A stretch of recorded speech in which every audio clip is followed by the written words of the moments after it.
no livro de Romanos, capítulo 5. Nós vamos fazer a leitura dos 5 primeiros versículos e depois eu vou indicar aos irmãos a leitura do capítulo 20 do livro de São João. Amém?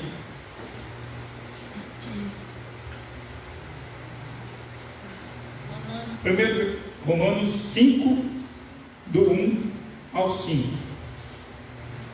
E aí depois, o capítulo 20 do livro de João. Amém? Façamos a leitura pausadamente, com entendimento. Sendo, pois, justificado pela fé, temos paz com Deus, nosso Senhor Jesus Cristo, pelo qual também temos entrada pela fé a esta graça, na qual estamos firmes e nos gloriamos na esperança da glória de Deus.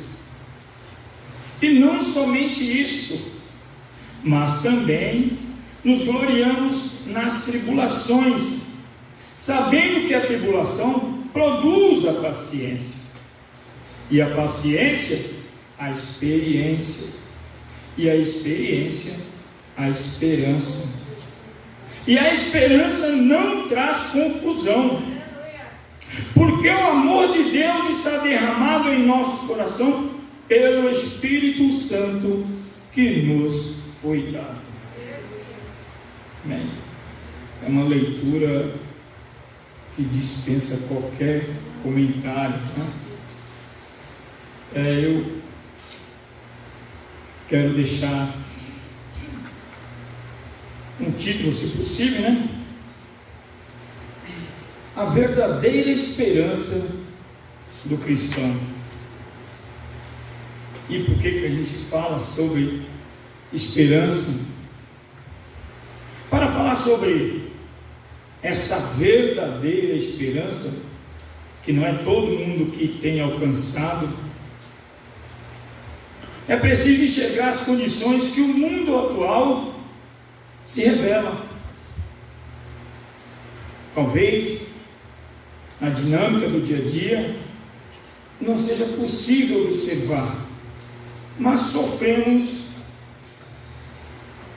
de forma enfática as condições que esse mundo presente nos aflige. Na epístola de João, ele vai, olha só, na época dele lá, hein? Por volta lá do primeiro século, o mundo jaz no maligno.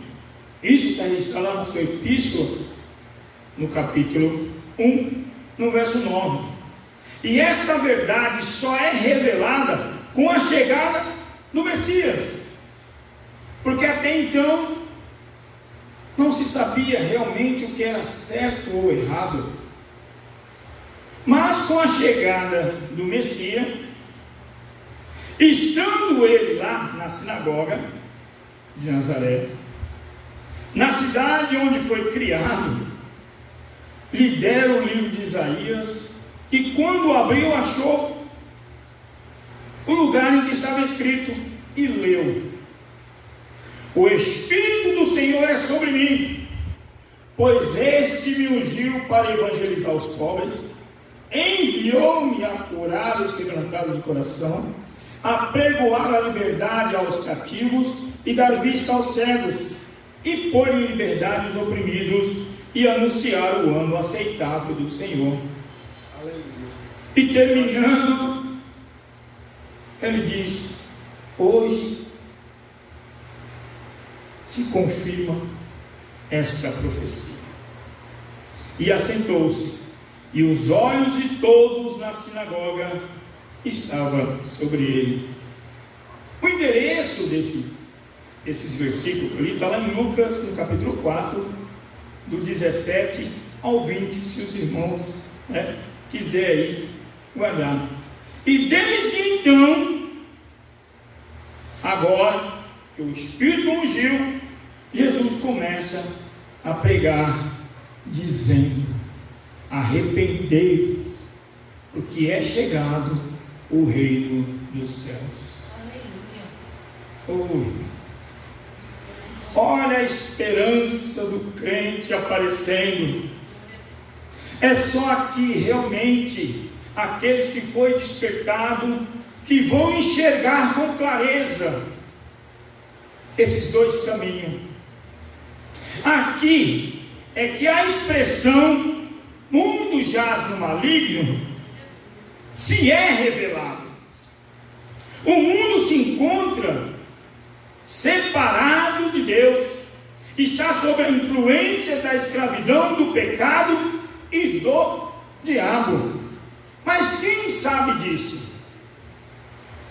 Quem enxerga essas coisas? O resultado desse mundo opressor foi a contaminação da moral, a disseminação da injustiça. O engano parece que prevalece. A falta de sensibilidade espiritual é gigantesca. E a condenação do pecado se faz de forma generalizada. Paulo, escrevendo aos Romanos, vai dar essa consciência. Aqueles que fazem parte deste mundo pecaram e estão destituídos da glória de Deus. No livro de Provérbios vai falar que eles tropeçam e não enxergam onde estão tropeçando. Por quê? Porque está debaixo dessa nuvem que não permite enxergar. Sob o poder do pecado, todos vivem conforme os desejos. E tem mais: não tem consciência de que os seus desejos se opõem aos princípios de Deus. Não enxergam. Sob a influência do mal, passam a mentir de forma deliberada, praticam a justiça, as iniquidades, muitas vezes com a mente e os corações controlados por essa influência maligna. E aí eu pergunto de novo: quem tem consciência dessas coisas?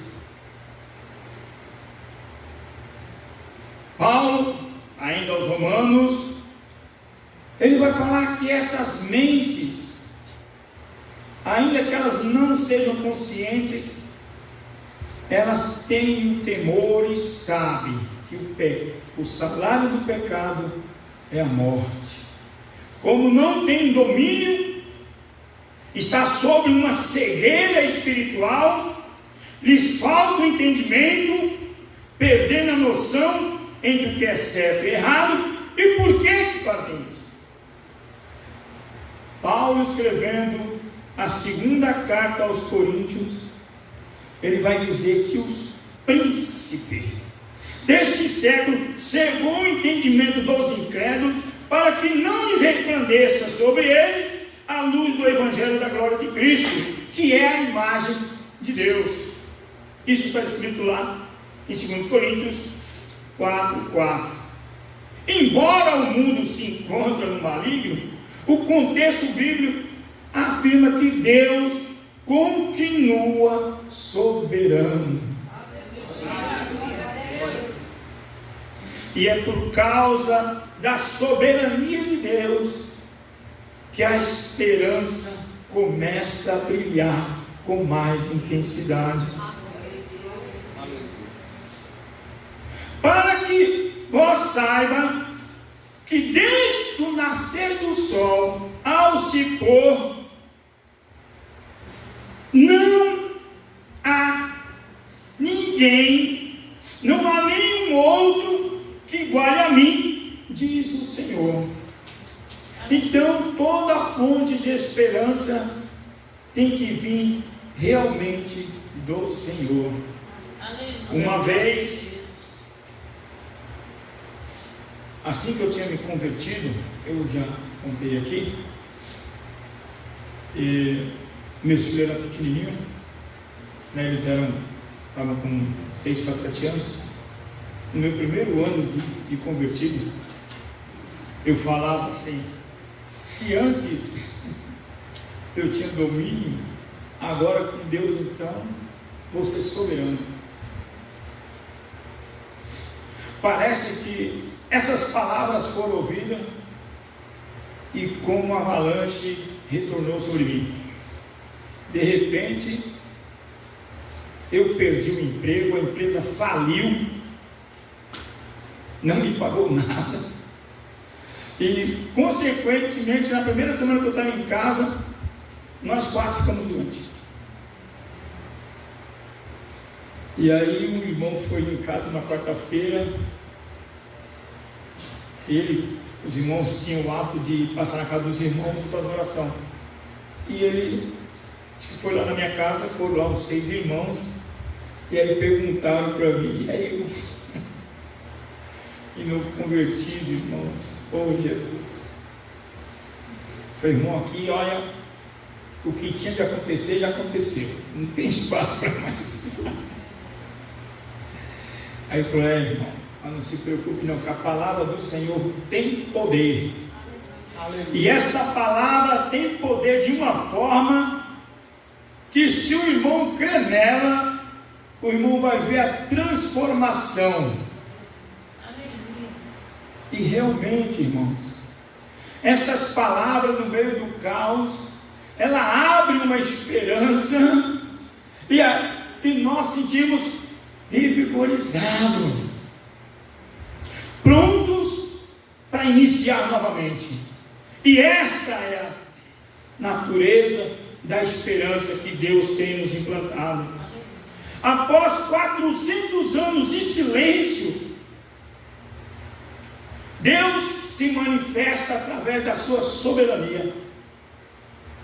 O texto bíblico diz que eis que a virgem conceberá e dará luz a um filho, e ele será chamado de Emanuel, o Deus conosco.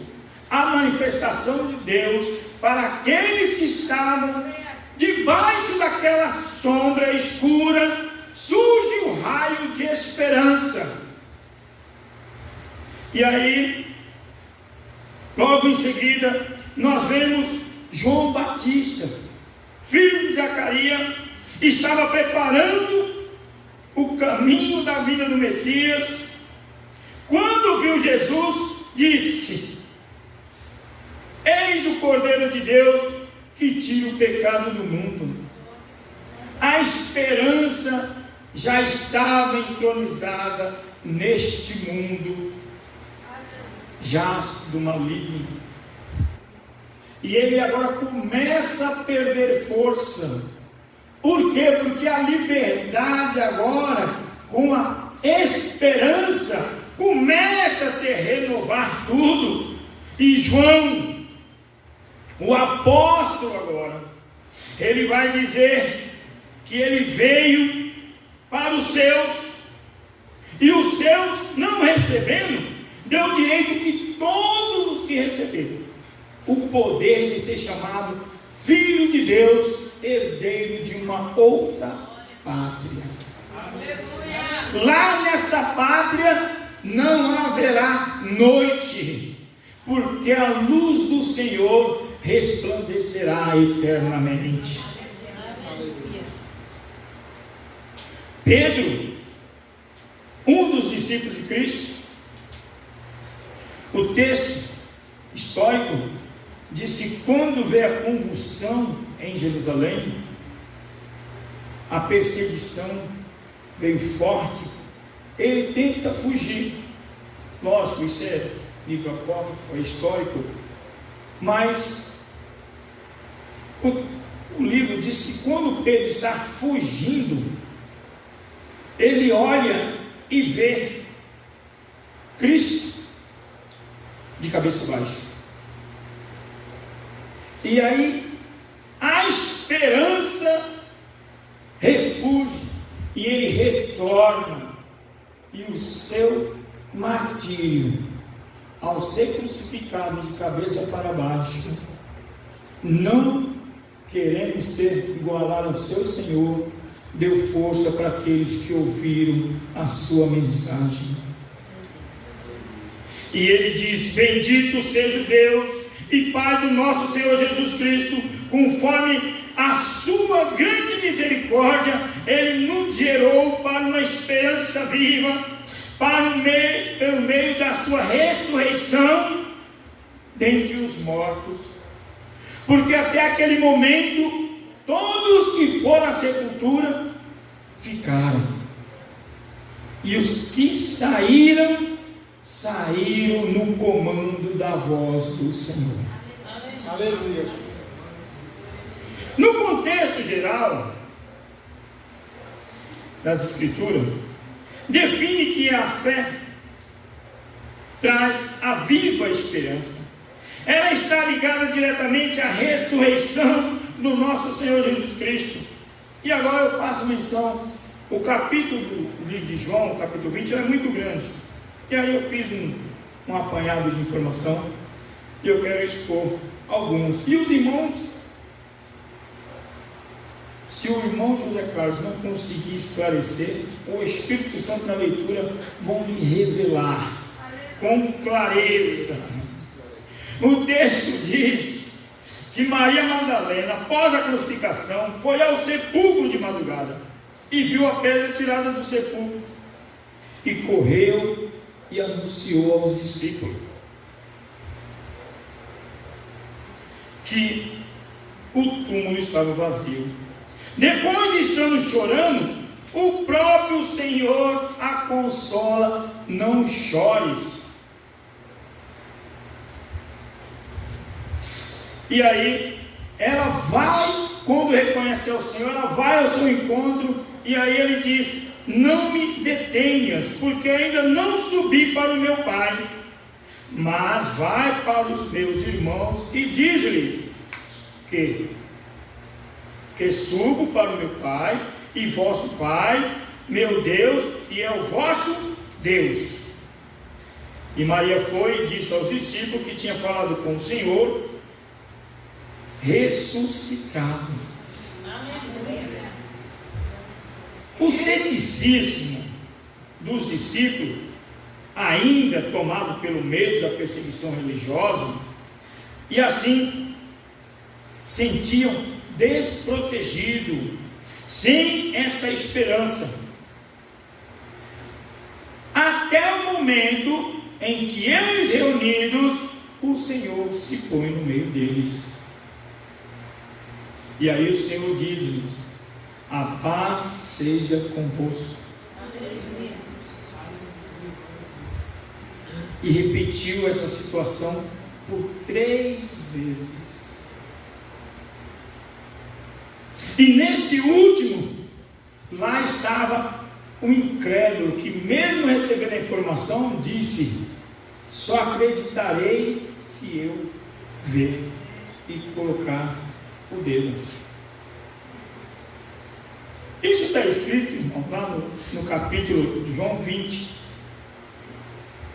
E Jesus vai e faz conforme o que ele tinha dito. E aí ele resplandece e clama: Deus meu, Senhor meu.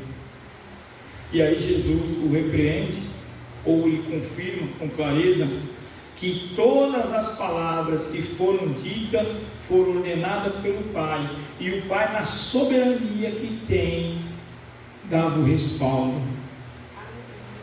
E aí ele aceita e dá o recado, para que ele não seja mais descrente, porque aquele que crê tem o benefício da presença do Senhor.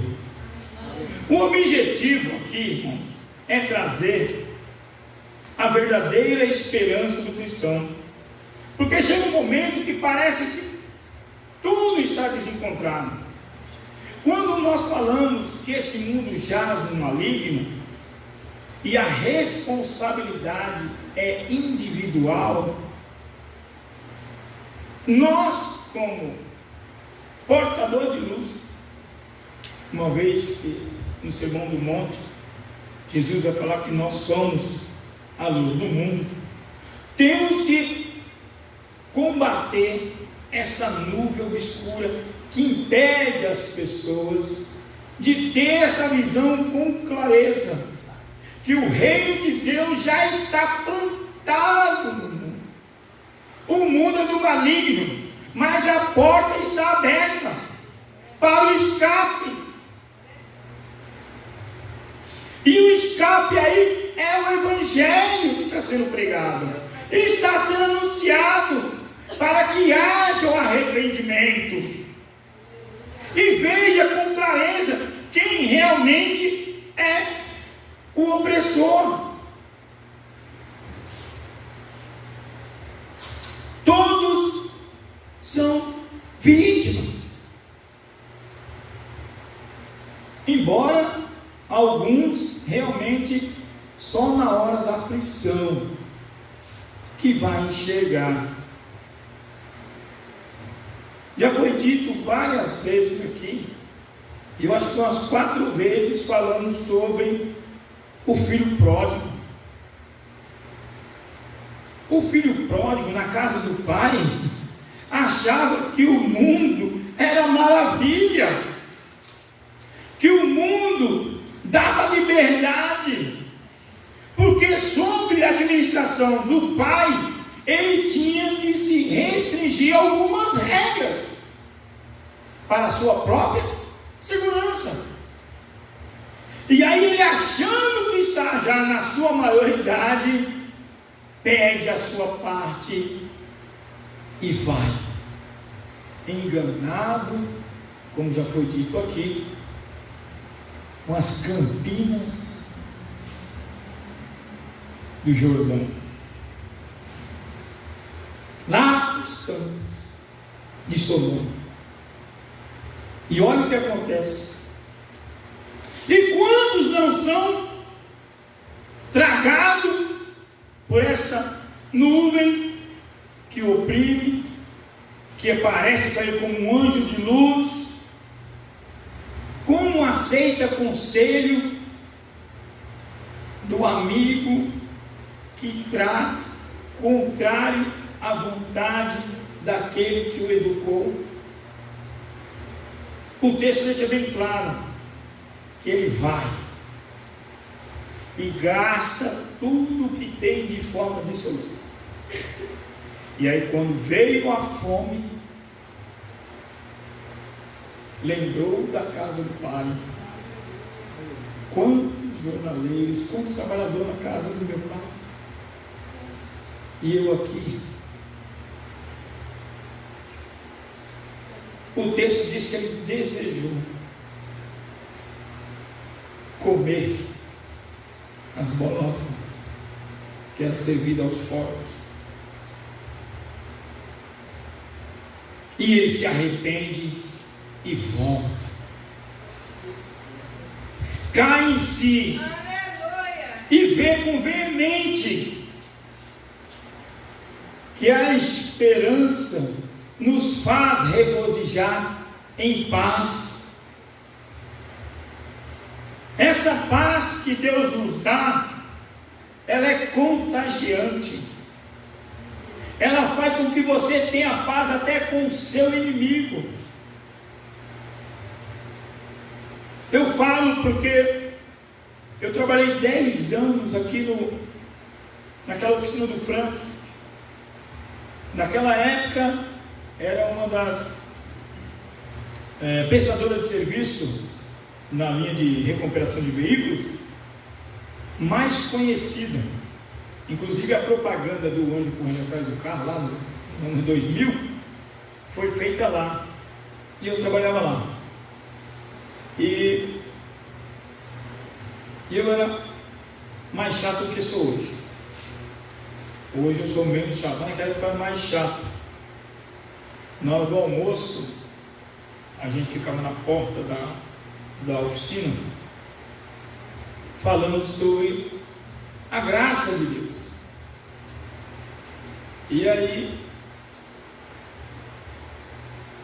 Passou-se o tempo, alguns se converteram, outros nem tanto. Eu saí da empresa, e aí outro dia eu encontrei, uns 10 anos depois, eu encontrei com um funileiro que trabalhou comigo, e aí ele pegou e disse assim para mim: rapaz, tu acredita que aconteceu uma situação lá? Eu estava lá no bar jogando bilhar com os colegas, e aí você e o Zezão tinha pregado lá na frente da oficina, e aí eu comecei a zombar e falar que você era fanático, que você era doido.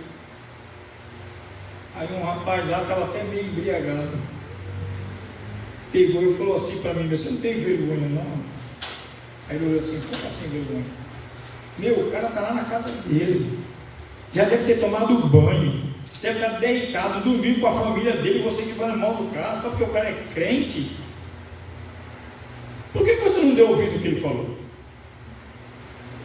Aí ele falou, disse que aquilo incomodou ele semanas. Semanas aquilo incomodou ele. E aí ele pegou e veio falar para mim que por causa daquilo ele estava indo na igreja. É estranho essas coisas, né? Ele falou assim que o rapaz que falou isso para ele estava embriagado. Ele ainda pensou assim: ó, está falando que está bêbado. Mas aí quando chegou na casa dele, ficou pensando, falou: meu, não é que aquele cara vai...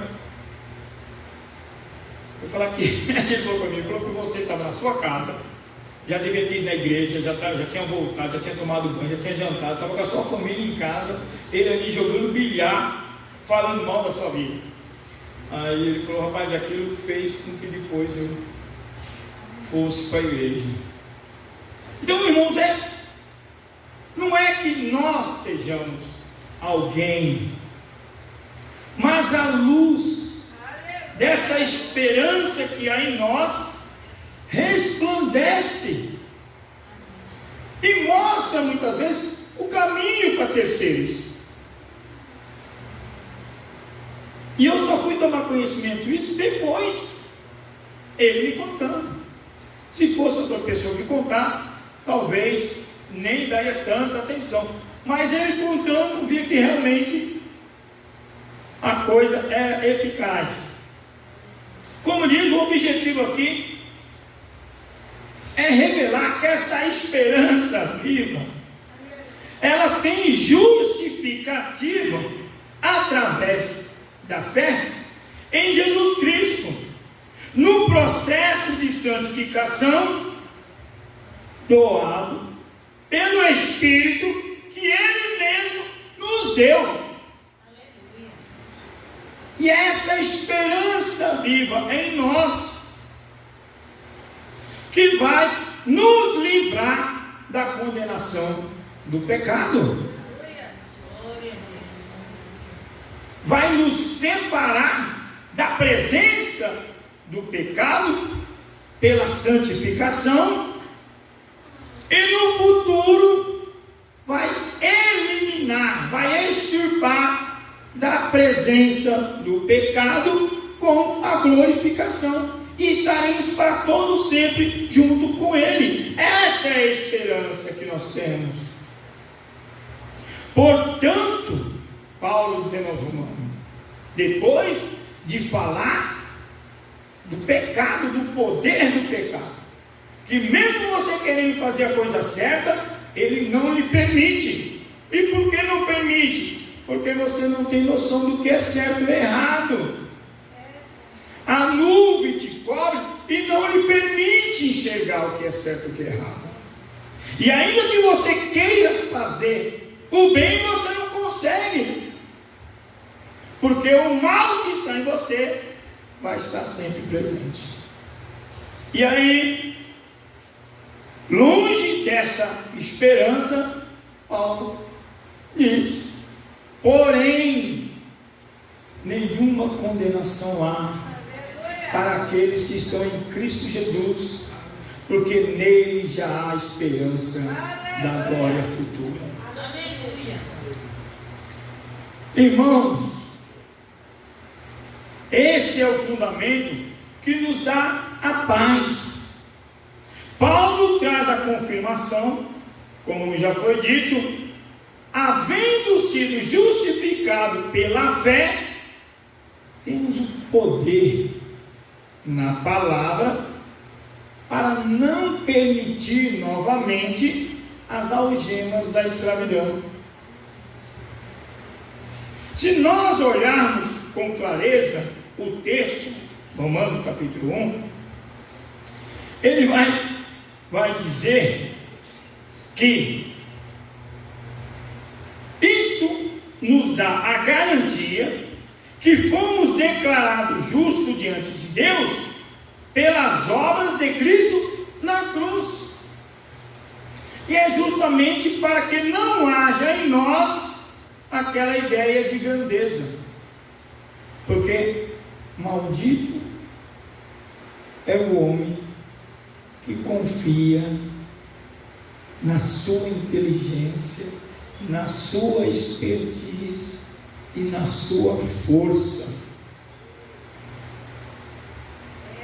porque uma gripe vem e a mulher corta um chazinho, né?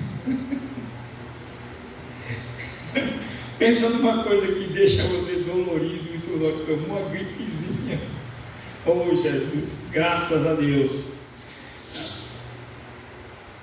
O resultado é imediato.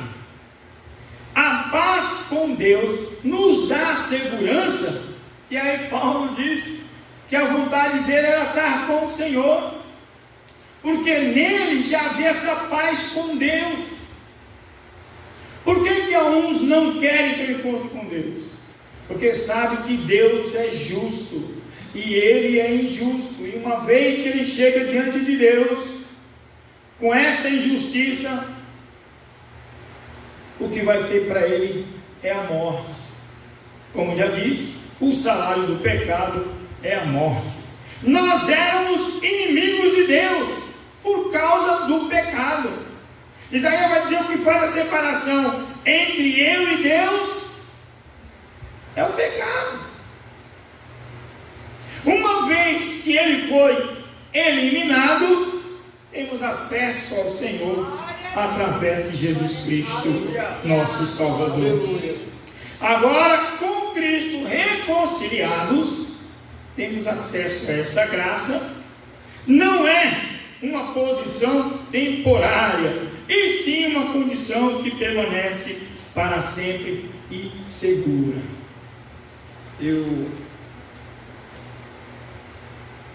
Meu primeiro veículo eu comprei quando virei professor. Eu trabalhava na oficina e não tinha carro. Trabalhei 22 anos no ramo automobilístico. Só que eu trabalhava de segunda a sábado. Qual era o tempo que eu tinha? Nenhum. E aí, quando eu saía, ia de táxi, alugava e ia. Quando virei professor, aí houve a necessidade do veículo. Até o meu irmão ainda brincou comigo, falou: achei que você nunca na vida teria um carro. Agora vocês são da oficina, você comprou o carro. Eu comprei o carro, mas antes do carro sair, lógico, não foi um carro zero, não tem, irmão. Foi um carro seminovo. Já saiu com o seguro. Irmão, crente com esperança viva, ele não sai de qualquer jeito, não. Ele sai consciente da segurança. Não que vá acontecer, mas se porventura já estamos protegidos. O carro pelo seguro, e nós, porque temos uma herança, já está no nosso nome. Somos portador desta esperança.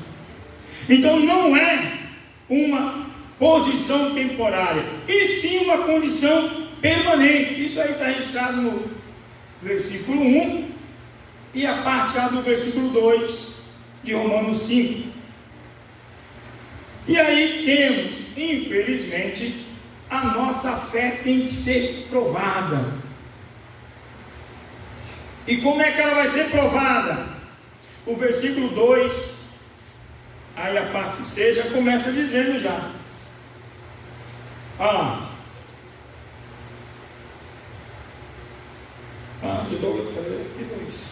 Pelo qual também temos entrado pela fé, pela graça, e estamos firmes, glorificando a esperança da glória de Deus. Não somente isso, mas gloriamos nas tribulações.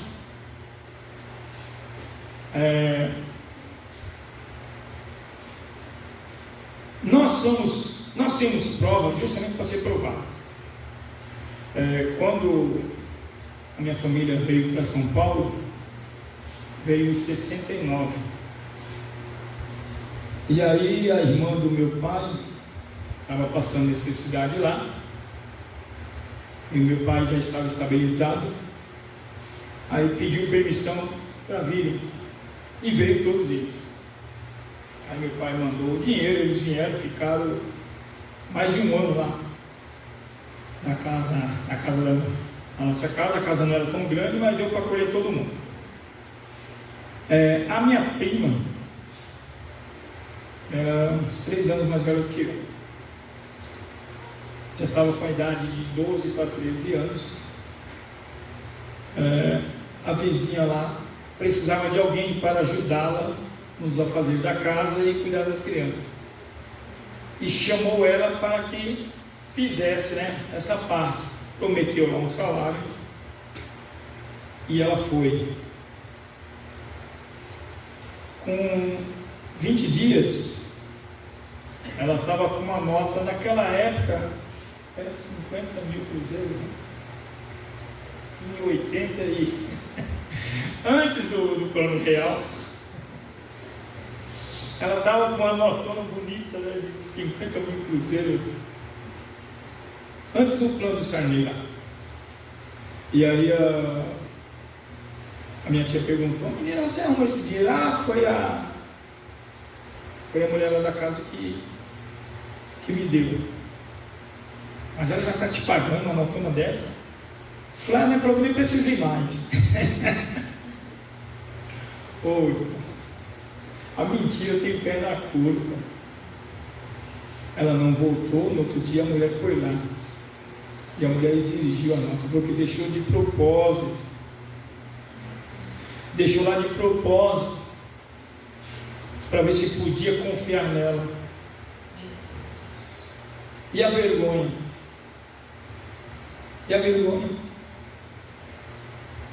A sorte é que ela não tinha gastado o dinheiro, porque a mulher queria aquela nota, que ela tinha marcado a nota. Então, tem coisas que realmente está na altura de você dizer não. Está na altura. Mas parece que a cegueira e a expertise desse mundo, que já está no maligno, tenta deixar as marcas em nós.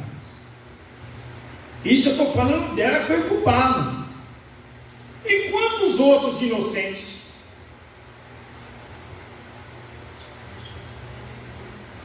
Quando eu estava dando aula de teologia, em 2005, 2006, um dos alunos falou assim: oi, Tenente, por que a gente sofre tanto? Você tem que mostrar de que lado você é realmente. Eu já estou achando que Jesus vai vir logo. Foi: meu filho, se prepara, porque Você já leu o livro de Hebreus, capítulo 11? Você já leu a história da igreja lá no princípio? Os mártires?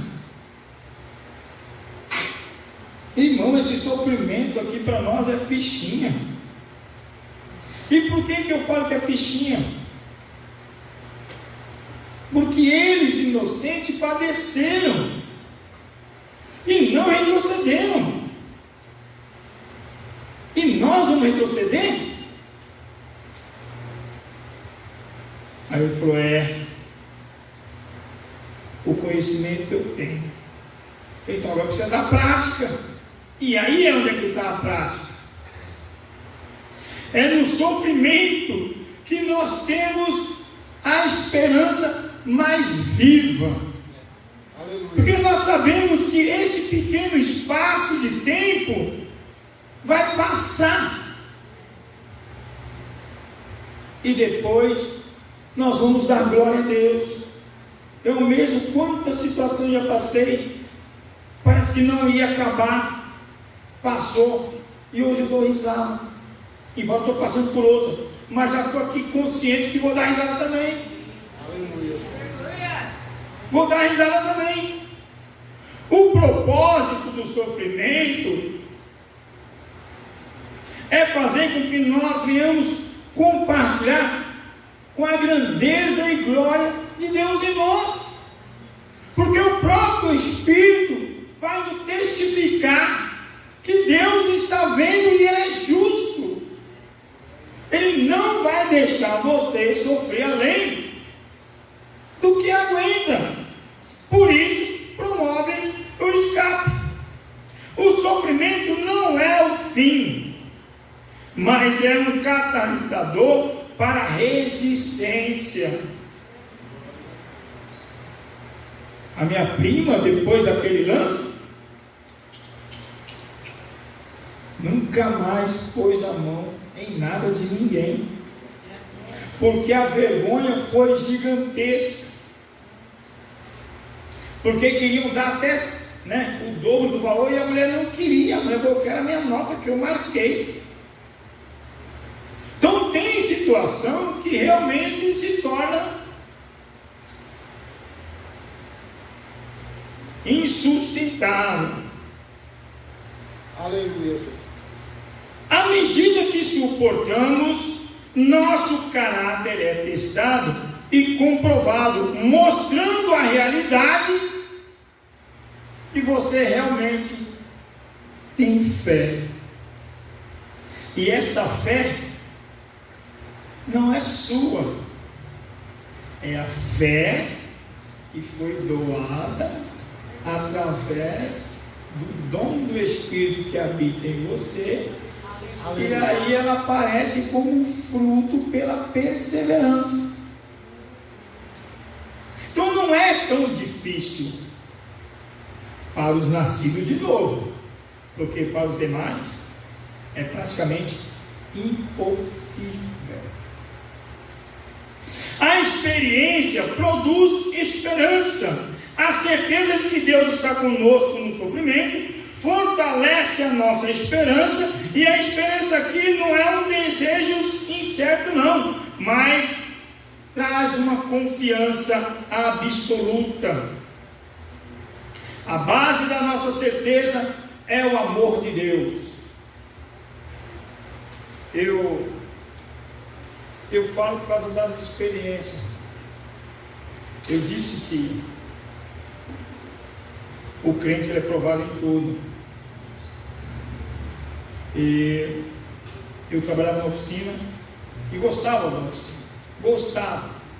Não tenho certeza. Olha, eu trabalhava com um caminhão, eu reformava os caminhões. Eu tirava aquelas gabinhas amassadas, tirava todas as peças, mandava para a funilaria, os funileiros faziam, mandava para a pintura, o pintor pintava, voltava, eu montava ela todinha, colocava sobre o chassi de novo, e eu tinha um prazer, uma satisfação, porque eu também colocava faixa. Eu era o primeiro a pôr a mão e o último, e aquilo me dava um prazer. E aí o pastor Valdes falou assim para mim, eu era cooperador naquela época. Falei: o cooperador Zé Carlos, eu não sei não, meu irmão, eu estou vendo uma coisa na sua frente aí, mas você vai conseguir. Eu falei: o quê? Mudança de vida. Eu falei: mudança de vida? Eu falei: mas já não mudei. Ele falou: não, nessa mudança que eu estou falando não. Veio um problema na minha coluna.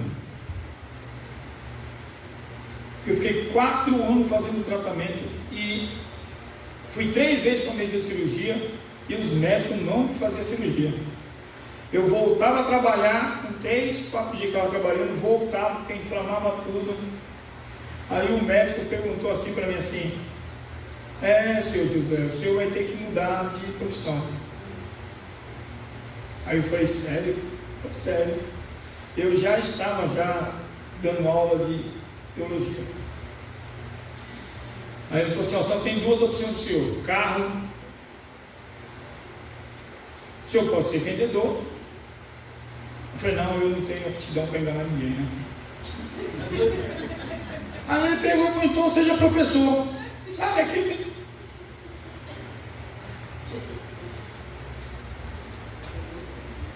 Aí eu voltei para a escola, me formei em geografia, entrei no estado, virei professor.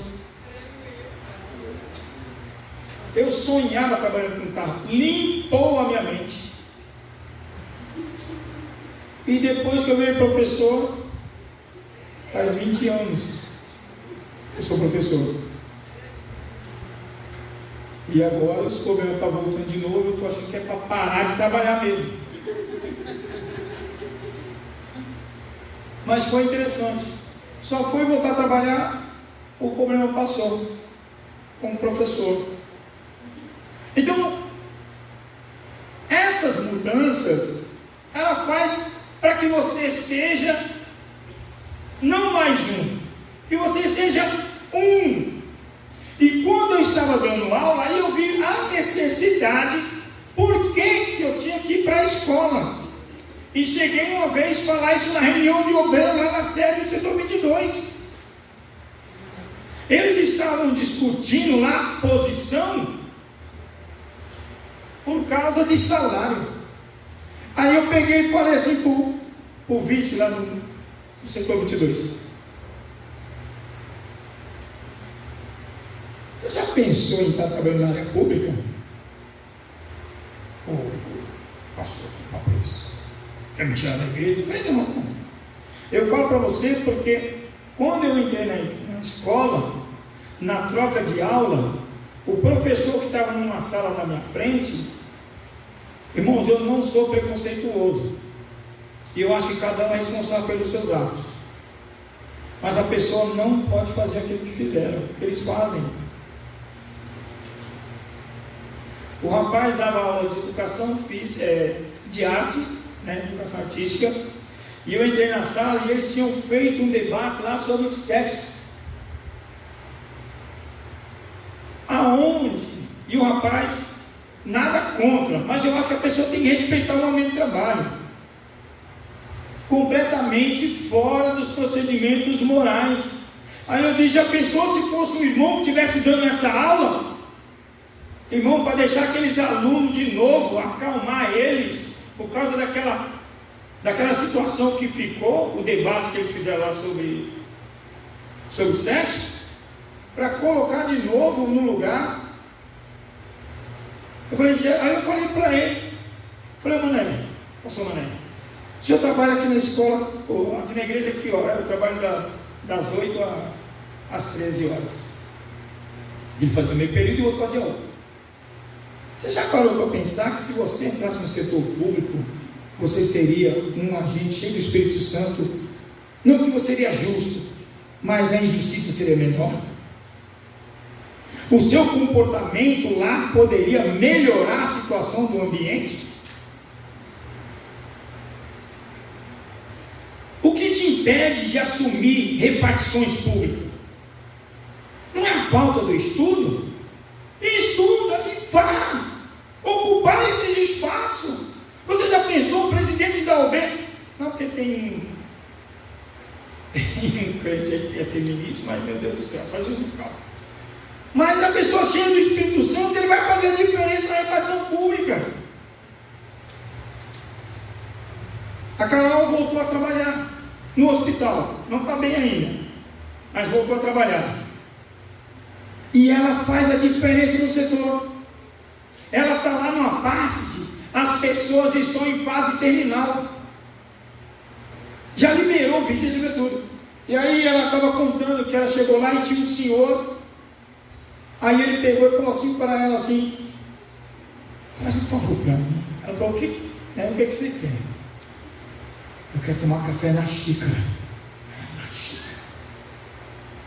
Aí ela olhou para ele, aí foi lá na sala do coronel, pediu a xícara, foi lá, fez o café, levou. O senhor sentou na cadeira, na mesa, né, na cama que ele estava, e ela falou assim que ele cruzou as pernas, fez pose para tomar o café, e tomou o café com a xícara, né, o pirizinho lá, o talherzinho. Diz que ele tomou aquilo com uma satisfação. 2 horas depois ele morreu. E ela falou que ela ficou satisfeita de ter feito aquilo, porque era um desejo dele. E quantas outras situações lá. Teve um rapaz, o pai dele já está internado lá há muito tempo. E aí o rapaz ia, olhava no vidro e voltava. Olhava no vidro e voltava. E o senhor chamava pelo nome do filho. Aí ela ia sempre para o setor, aí ele chegou e olhou no vidro. Aí ele falou assim: ó, que safado, olhou o pai pelo vidro e já está indo embora. A Carol foi e voltou. Falou: o que você faz? Não vai embora não. Seu pai fica chamando o seu nome aí. Mas eu tô. Tira o capacete, coloca aqui, aí vai lá falar com ele. Aí ele foi, colocou as coisas dele lá e foi. O pai dele estava em fase terminal. Qualquer minuto ia morrer. Aí o rapaz entrou e ficaram conversando. O pai dele chorou de alegria do filho ter ido lá. Então, gente, essas repartições, se nós que somos portadores dessa esperança não fazer ela brilhar no outro, o que nós estamos fazendo aqui? O que nós estamos fazendo aqui? Se a esperança está em nós, no mundo não há esperança. Por que não há? Porque eles estão na mão do maligno. O Espírito Santo foi nos dado como penhor para desfrutar dessa esperança, para termos confiança nessa esperança. E essa esperança, ela vem com o amor de Deus em nós. É o amor de Deus que nos constrange a respeitar um ao outro. E é com esse amor que nós temos a convicção de que a nossa esperança é viva. E ela nos impulsiona a passar sobre todos os obstáculos que aparentam atrapalhar. Essa esperança não é teórica, mas ela traz uma experiência, uma resistência real. Estamos cansados de cantar aqui, porque Ele vive. Aleluia, Jesus. É por causa dessa esperança, esse amor que gera em nós é irrefutável, a presença de Deus que está conosco, e Ele vai cumprir a sua promessa. E a promessa dele não é essas coisas que tem, não, é de um dia estar com Ele. Está lá em São João 14, ele diz: não dure o vosso coração, mantenha firme. Eu vou para o Pai e vou preparar lugar. Se não fosse assim, eu não teria dito. Vou preparar lugar e voltarei para levar vocês para mim mesmo. Essa é a nossa esperança. E se nós não transmitir para os demais, Jesus disse que ninguém pega a lamparina e coloca na parte baixa, não. É no lugar alto, para que todos vejam com clareza o que está à sua volta. O texto diz lá nas dracmas perdidas, quando tinha desaparecido, a própria condição do lugar não permitia encontrar, mas ela diligentemente acendeu a candeia, foi lá e só sossegou enquanto não encontrou. A nossa esperança é essa, até que seja manifesto aquilo que já está proposto. Eu fico preocupado. Irmão, já vi obreiro, presbítero que não é batizado no Espírito Santo. Como pode isso? Como é que ele vai falar do reino de Deus só por causa da bibliografia? Não, tem que ter experiência, tem que ter tido de encontro com Deus, ser batizado no Espírito Santo. E essa esperança vai fluir de uma forma que você não vai parar. O irmão já disse aqui outro dia: não dá para correr, vai andando. Ah, não aguenta andar, vai se arrastando, importa que você chegue. Aleluia. E é com essa esperança que nós vamos chegar. E eu concluo: vivendo essa esperança, temos paz com Deus e andamos com o Senhor. Irmãos, que a nossa esperança seja cada dia renovada com as promessas que se faz presente em cada um de nós, revelada pelo Espírito Santo que habita. É ela que é a candeia que nos dá clareza de quem somos e para onde vamos. Não vamos permitir aqueles que não têm ainda essa certeza, lhe falta uma coisa. O texto bíblico diz que eles ficaram 40 dias orando.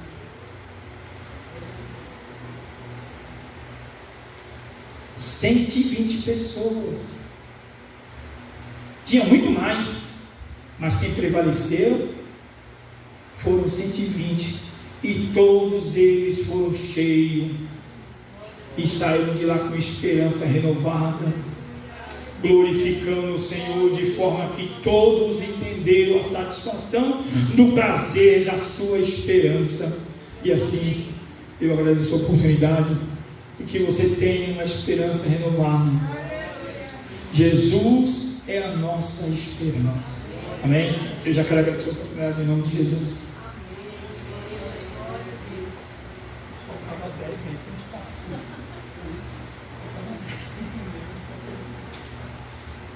Amém, meus irmãos? Quantos estão felizes por essa palavra? Amém. Amém. Que Deus continue abençoando nossos irmãos Zé Carlos.